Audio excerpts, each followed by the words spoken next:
speaker is Max Gunzburger from Florida State University.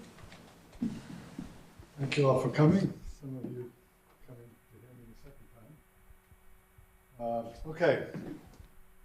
Start out with 4 quotes that are relevant to turbulence modeling. That's one. Of course, this is a very famous one.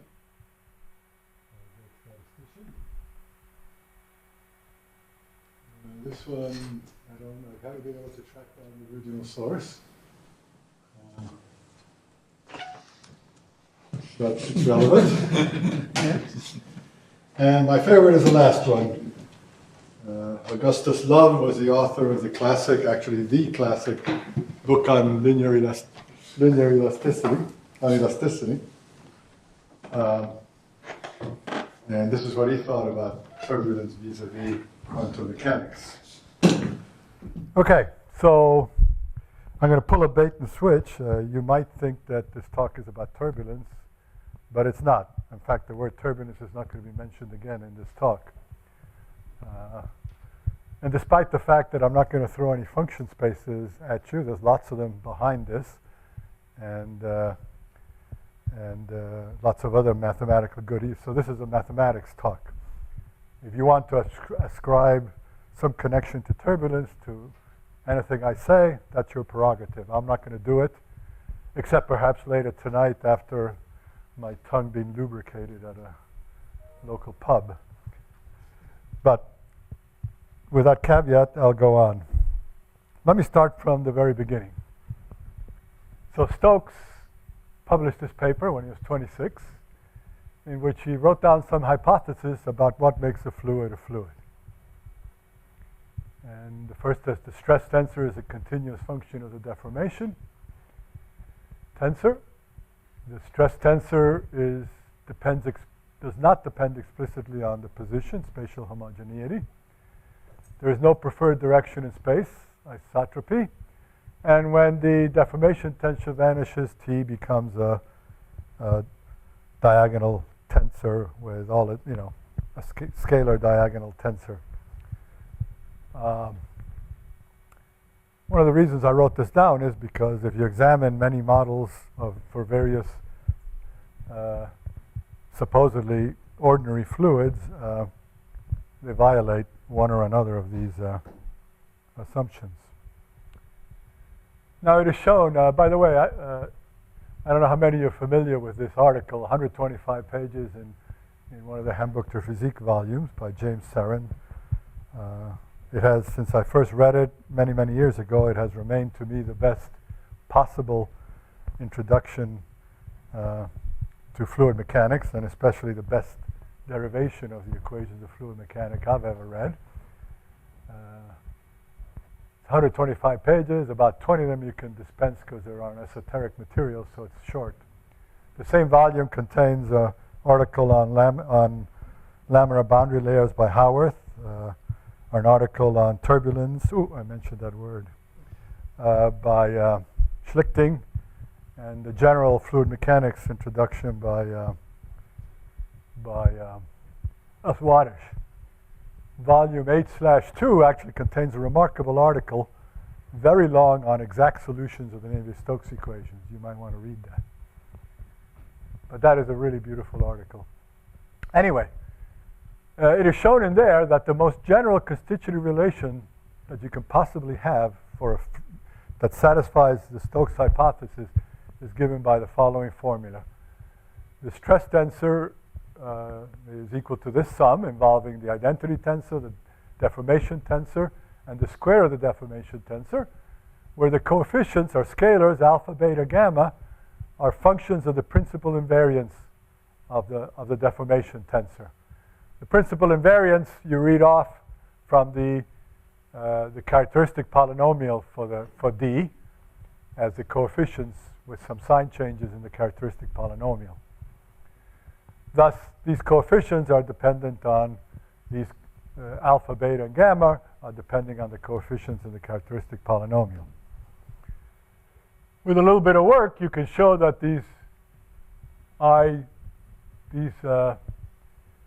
coefficients of the characteristic polynomial can be explicitly written down in terms of the deformation tensor by these formulas. Thus, you can rewrite that these coefficients alpha, beta, gamma are functions of the trace of D. This notation D colon D is just the sum of the squares of all the elements of D and the determinant of D. So the trace of D, of course, is the sum of linear monomial terms, D11 plus D22 plus D33. This is the sum of quadratic monomial terms, D11 squared plus D11 times D12 squared, D12 squared, etc. And of course, since it's a 3 by 3 tensor, the determinant of D is the sum of cubic monomials. So this goes over for the coefficients. And of course, the trace of D is the divergence of U. Now let's assume linearity. Because of what I just wrote down, because of this, it is easy to say that if you assume linearity, gamma, which already multiplies the D squared term, has to be 0. Beta is linear, but if you have anything in beta that depends on D, it's going to be nonlinear, so beta has to be a constant. And because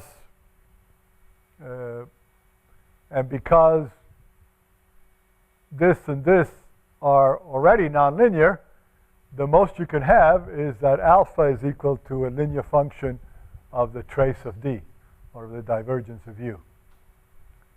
So that's the best you can do for linearity. So this is what you get. By the last Stokes hypothesis, which says if D is 0, T is equal to minus P times the identity, we have to have alpha 1 minus P. And then, for no good reason at all, I'm going to set alpha 2 equals lambda, and beta 1 equals 2 mu. And then you find yourself with this familiar formula, which is the most general linear constitutive law satisfying the Stokes hypothesis. So this we're all familiar with. If you assume linearity and incompressibility, of course, then this term disappears. One of the viscosity coefficients disappears. And you get the well-known stress-strain relation that leads to the Navier-Stokes equations. Now, if you assume incompressibility but not necessarily linear, then since the trace is equal to the divergence, we have that the first invariant vanishes. So for incompressible flows, alpha, beta, and gamma are only functions, can only be functions of D colon D and determinant D. So the most general constitutive relation for incompressible flows that satisfies the Stokes hypothesis is given by this formula. You can't have anything else. So we already know that if you assume linearity, we get the Navier-Stokes equation. Let's make a different assumption and see what we get. And the assumption we're going to make is that gamma is 0, that alpha equals minus P, and that beta equals 2 mu, the Newtonian viscosity, plus mu1 d dot d. That's a perfectly, since d double dot d is always positive, that's perfectly well defined and continuous. So that's just a special case of this general formula here. And if you substitute this into your momentum equation, you get this formula here, which to me looks a lot like Smagorinsky. So a clever modeler can come up with all sorts of other choices for alpha, beta, and gamma. In fact, for some time, there were some noted people, including Rivlin and Erickson, who were advocating to make T polynomial in the entries of D. So in other words, you couldn't have the square root. You'd have to have polynomials. And this is discussed in Saren's article, by the way.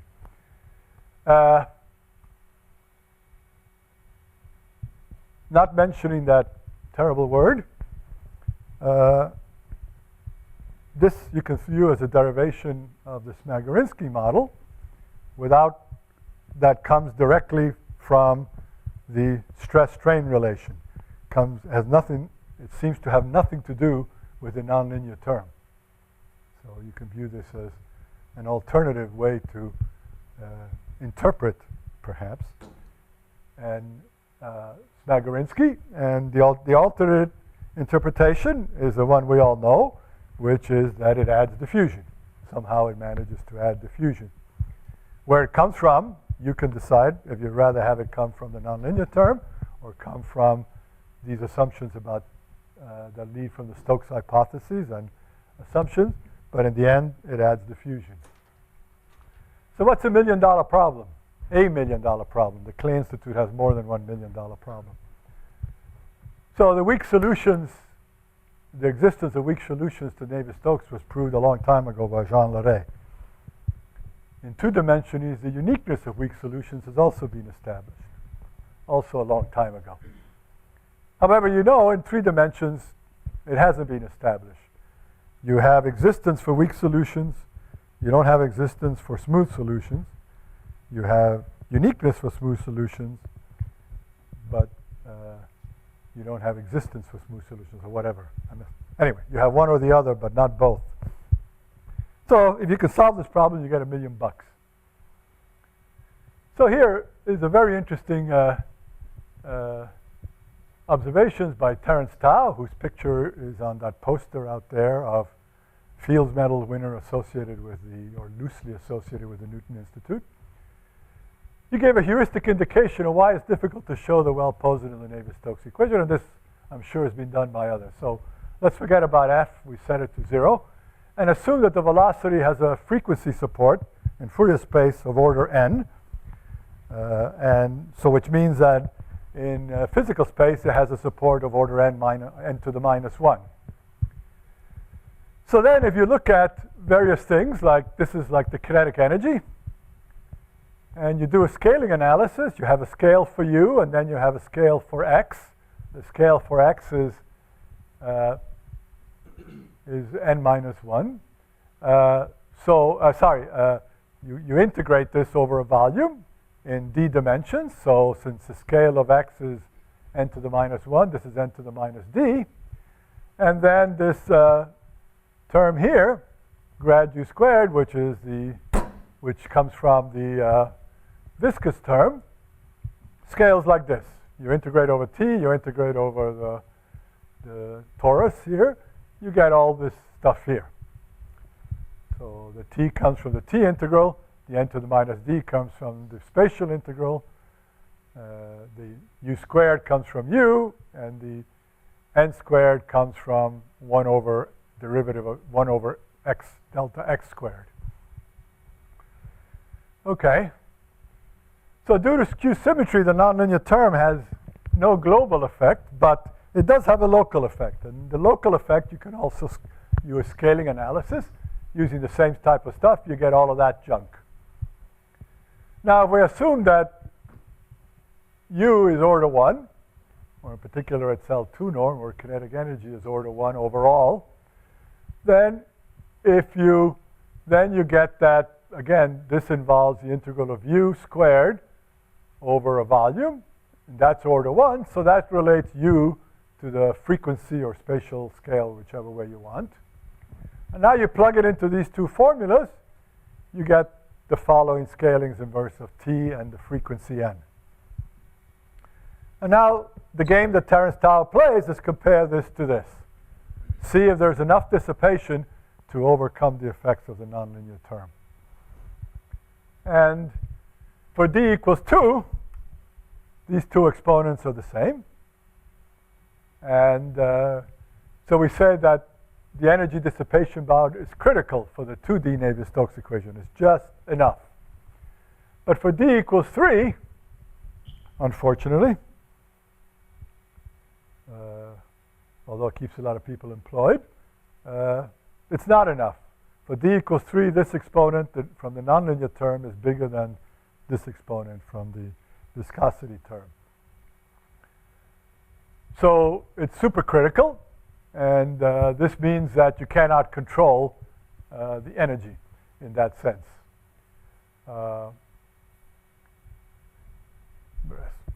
So that's an indication of why it's tough to solve that $1 million problem, and why it's not 100% clear that the solution of the $1 million problem is that the Navier-Stokes equations are well posed. But the nature somehow controls fluids. I mean, the energy doesn't grow. But we're talking about whether the Navier-Stokes describes nature. Yeah, this is true. Yeah, that's true. This is never observed, as I think I say in this slide. No such blow-up is observed. So that's why we don't know the answer to the. We don't know what to prove in the $1 million problem. The question is not whether physics does it, but whether the Navier-Stokes does it, and it can go either way. If the Navier-Stokes equations have blow-up in final time, you've got to go find another model. Okay, now Olga Ladizhenskaya enters the picture. She was one of the greatest mathematicians of the 20th century. So at the International Congress of Mathematicians, held every 4 years, and which is like the Holy Grail or the Mecca, depending on your religious bent, of mathematics, she announced, and it was held in Moscow in '66, fortunately, because she was not allowed to travel out of the Soviet Union. So she never went to another one before that, and for many years after that. She was not a favored person. She announced some modifications of the Navier-Stokes equation. Now, interestingly enough, in the 1904 International Congress of Mathematicians held in Heidelberg, Ludwig Prandtl, that was the place that Ludwig Prandtl announced his boundary layer theory. So that's a historical note. So her modification started with the Stokes assumptions, and she didn't want to violate those assumptions. And then she looked at that general formula. She was dealing with incompressible flows.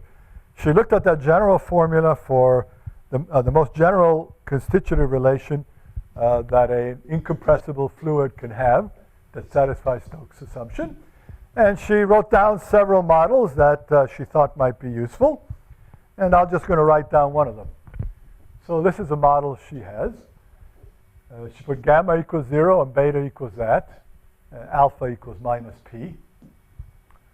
And if you put q equals 3, you get something that, again, looks a lot like Smagorinsky. So let's remember q equals 3. We then have what she called the modified Navier-Stokes system that looks like that. Now, of course, she was not interested in that terrible word that I'm not mentioning. She was interested in finding models that she could close the gap with, that she could prove existence and uniqueness of weak solutions or strong solutions or any kind of solution, that you could prove existence and uniqueness in the same function space. Max, is that grad P there? You have a grad Q on the right-hand side. What's that? Oh, that should be a grad P. Okay. That's because I originally had P there and I did a global change. Thank you. So she was interested in proving well positives. She, like everyone else, was frustrated that even though existence of weak solutions was proven in the 30s, by the 60s no one has and still has not been able to prove all the existence. I've gotten in the last 2 years 3 papers that claim that they do so. 2 of them are wrong. The third one I just got.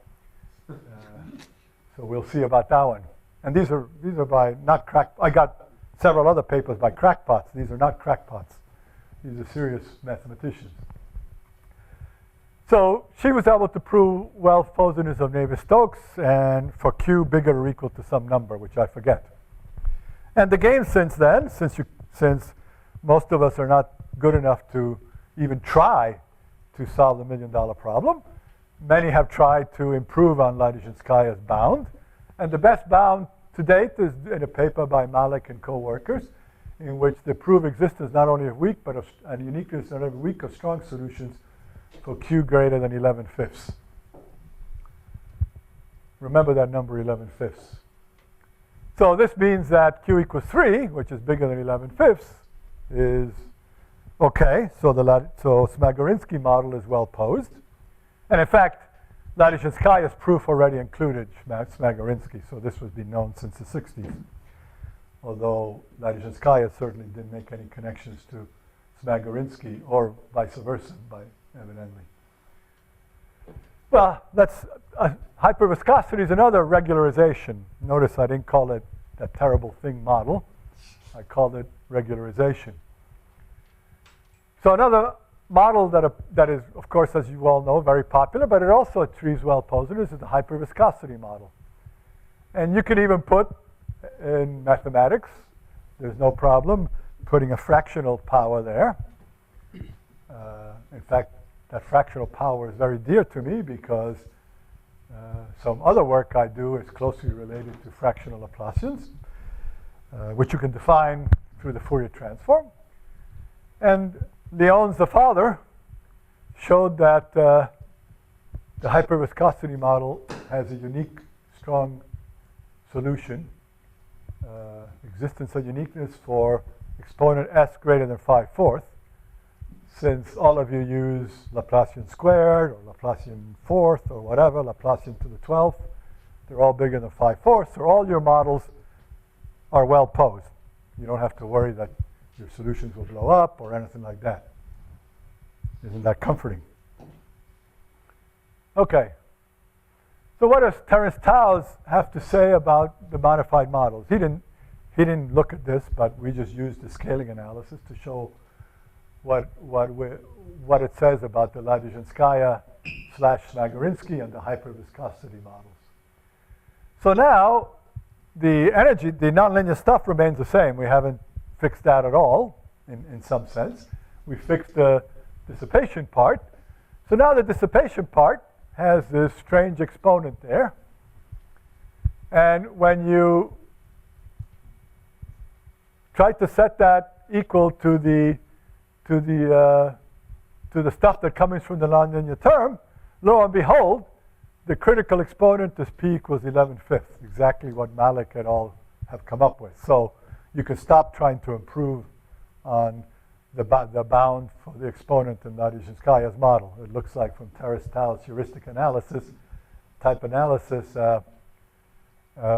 this is it. This is the best you're going to be able to do. So if p is less than 11/5, no one can show its well-posedness, and this indicates maybe why. And if p is greater or equal to p equals 11/5 is the critical value. For hyperviscosity model, do the same thing. It turns out the critical value is 5/4, which is exactly the value Lyons was able to use to prove well-posedness of the hyperviscosity model. So again, don't work about that anymore. Does this analysis or arguments depend on the boundary condition? No, this is on periodic. No, I understand Yeah. this, but what if... Well, I don't know. Maybe not. It's all heuristic anyway, so. But if this is like a fluid in a box, then there are some... it influences the selection of Fourier modes. That's right. That's why probably, yeah, you're right. That's why it probably only holds for periodic. And in reality, we don't have infinite fluid. Yeah, but that's true. But people have been trying to prove, well, this might help the people who tried to prove solve the $1 million problem for periodic, which even that hasn't been done. And that's going to be done before it's done for bounded domains. Like I said, this was a math talk. You're talking fluids.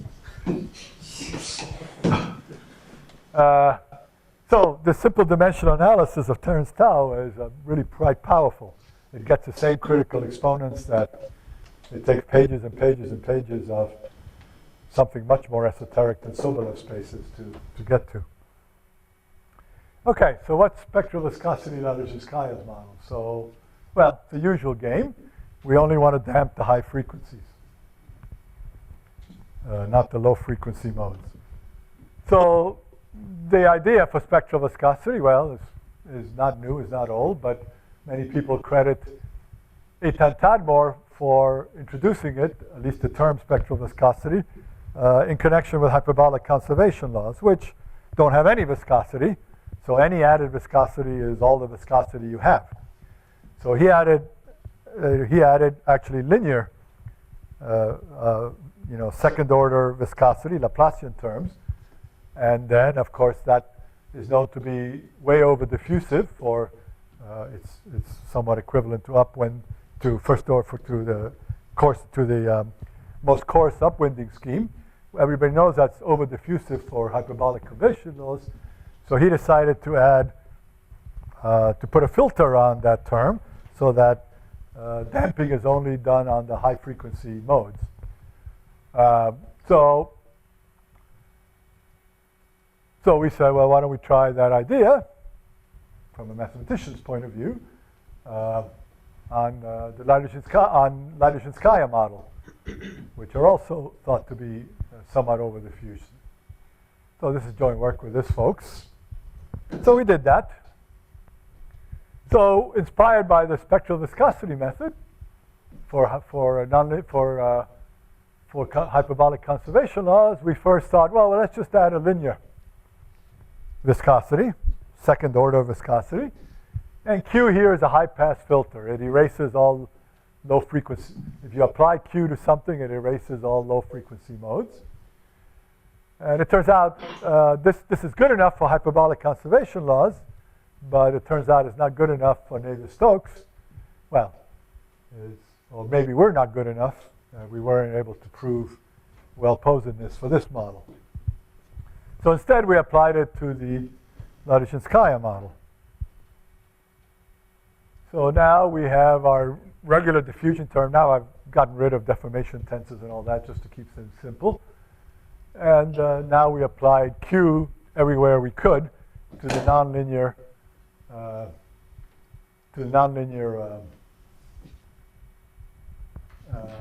term, nonlinear added viscosity term of Ladyshinskaya. This still satisfies Stokes' hypothesis, by the way. Someone actually computed with a similar model back in the in 2002, I think, with the magic number Q equals 3. In other words, with Smagorinsky. They used the two-grid phi-element method, and they got results which they claimed were good for that unmentionable problem. Two other fellows, Karamanos and Karyadakis, implemented a linear version of the spectral viscosity method, the one I said we couldn't prove something about. And so the model is not known to be well posed. Of course, K and K don't have any proofs, they just computed. And I forget what their conclusions were. But. So in addition to Q, there are two parameters that have to be specified. The coefficient epsilon,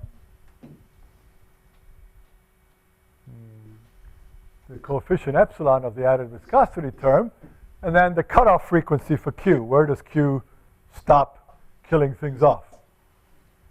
For large coefficient and low cutoff, you get a stable model, but you increase model error by overdamping low frequencies. Vice versa, for small epsilon or high M, you increase consistency at the expense of stability. Unfortunately, we're short one parameter from von Neumann, and we certainly can't make the elephant's trunk wiggle. So maybe we need one more. Maybe we need to find a place to throw in one parameter. Spectral viscosity can also be filtered by a cutoff filter Q, which has a cutoff frequency M, and it also has three parameters: the epsilon, the S, and the M. So I'm not going to go through any. I'm going to go through zero details, or actually negative details. So we have proven well-posedness of the spectral viscosity Ladyshinskaya model for Q greater than 11.5. We've studied various convergences as epsilon and it goes to 0 and M go to infinity. M has to depend on epsilon. We even found an optimal M that also depends on Q. So we've shown that our well-posed model the solutions of our well-posed model converge to solutions of the Navier-Stokes equation. Well, have we solved the million-dollar problem? No, because we had to assume sufficient regularity to do this, so we haven't proven that they converge to weak solutions of the Navier-Stokes equation. We have also proved convergence for Fourier approximation, spectral approximation, and we've applied Terence Tarn's arguments to the filtered model and showed again that his arguments go through, that we get the same critical exponent for the still critical value for Q. Guermond and Prudhomme have done a similar analysis of the spectral viscosity hyperviscosity model. They've proven some of the results, and the rest of the results that they haven't proven that we've proven for the Ladoucz-Skaya version can be proven much more easily for spectral viscosity since it's linear. Implementation. Well, we proved this for the for Fourier basis, for spectral methods, but we would like to prove it for hierarchical phi element bases and for hierarchical wavelet bases. We've already done this in work on some hyperbolic conservation laws using the same kind of viscosity. We want to do this for spectral viscosity Ladoucz-Skaya or spectral viscosity hyperviscosity method. What do you need here? You can't use regular phi elements here because the regular phi element bases, the standard phi element bases, for example, are not multi-frequency or multi-scale. All the basis functions are basically live at the same frequency. So you need hierarchical phi element bases, which the Fourier basis is hierarchical. Each basis increases the frequency. For wavelets or phi element hierarchical bases, you have levels of different frequencies. You have a coarse grid, then you add basis functions on a finer grid and finer grids. Each level has a different frequency, but that's good enough. So that's something we would like to do, but we haven't. And here's a bunch of papers that I referred to at one time or another in the talk. And that's all I have to say. So, questions?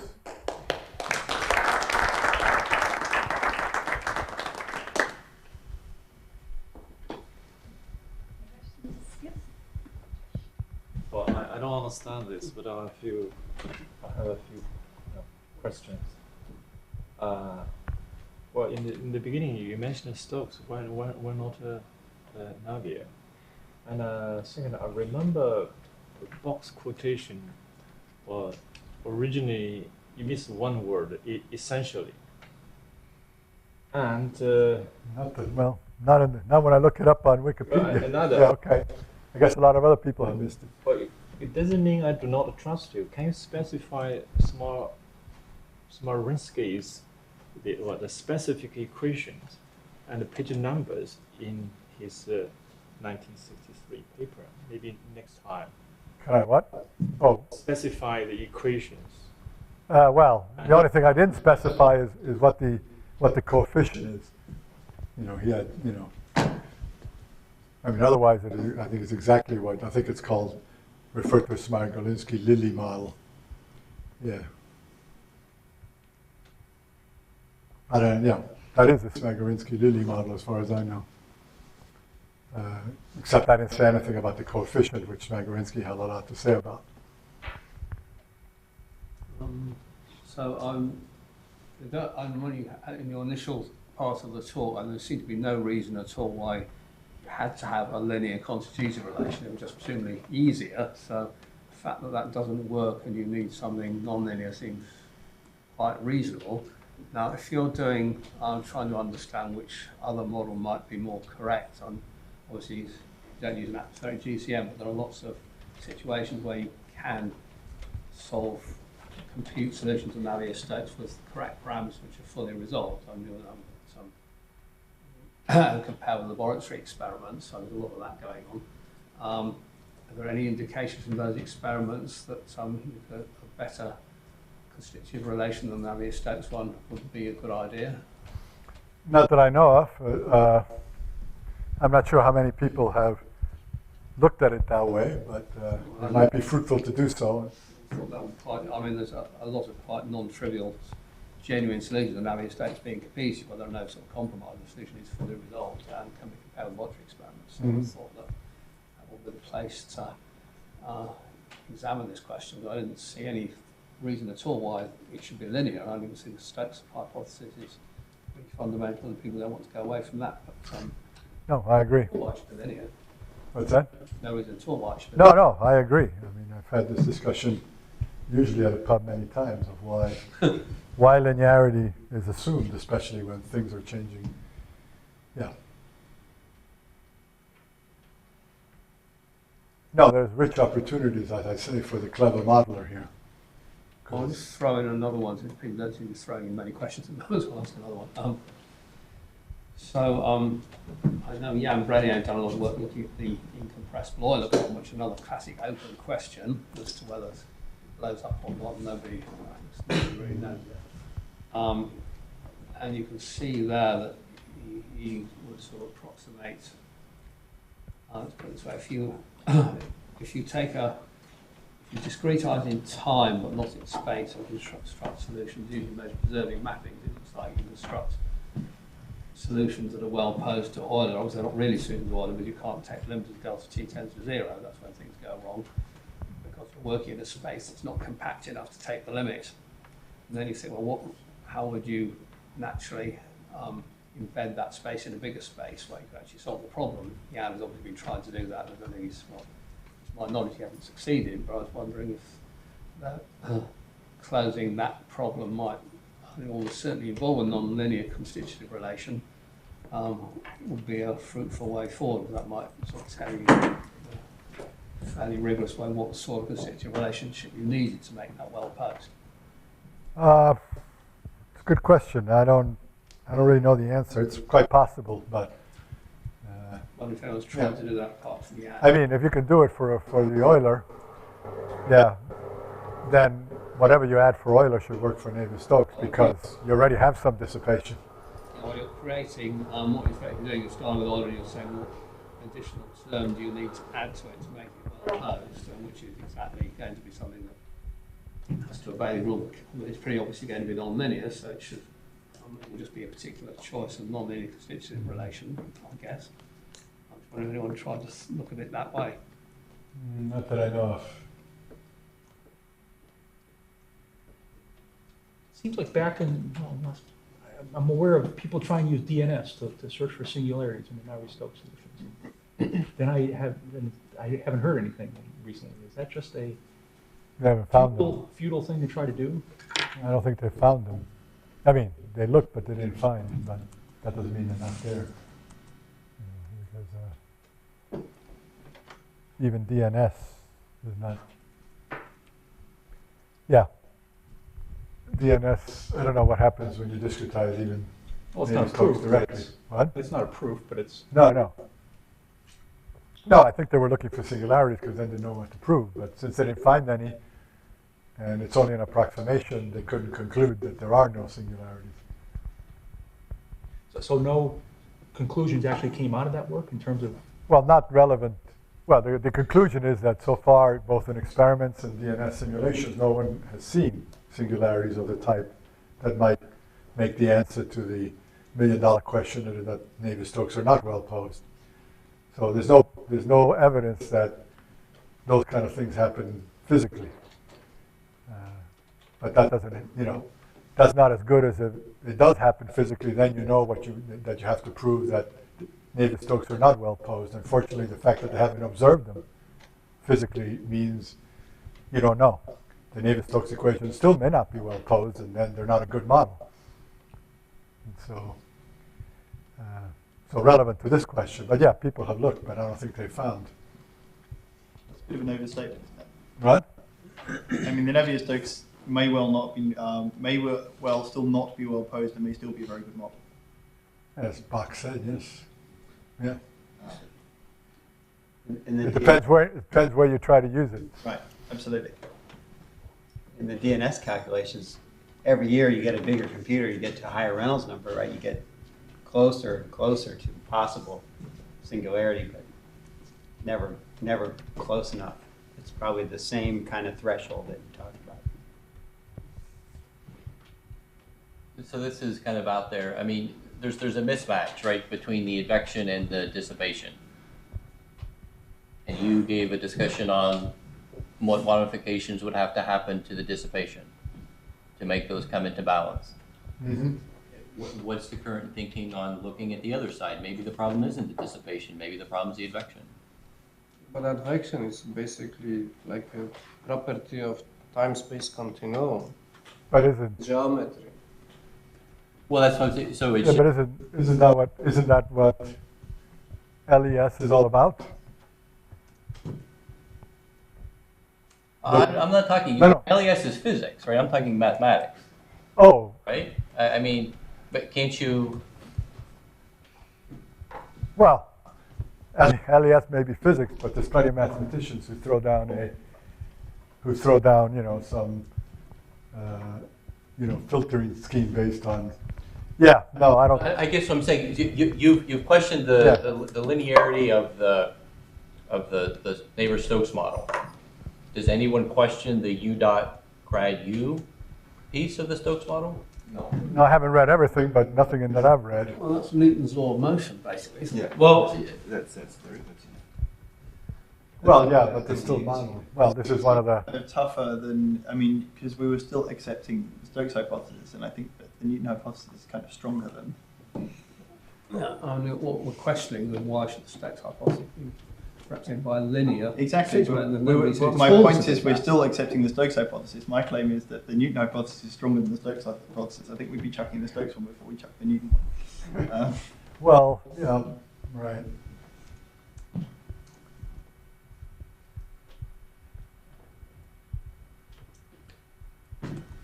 Since no one has a mathematical question, I will ask a financial question. Is the $1 million indexed?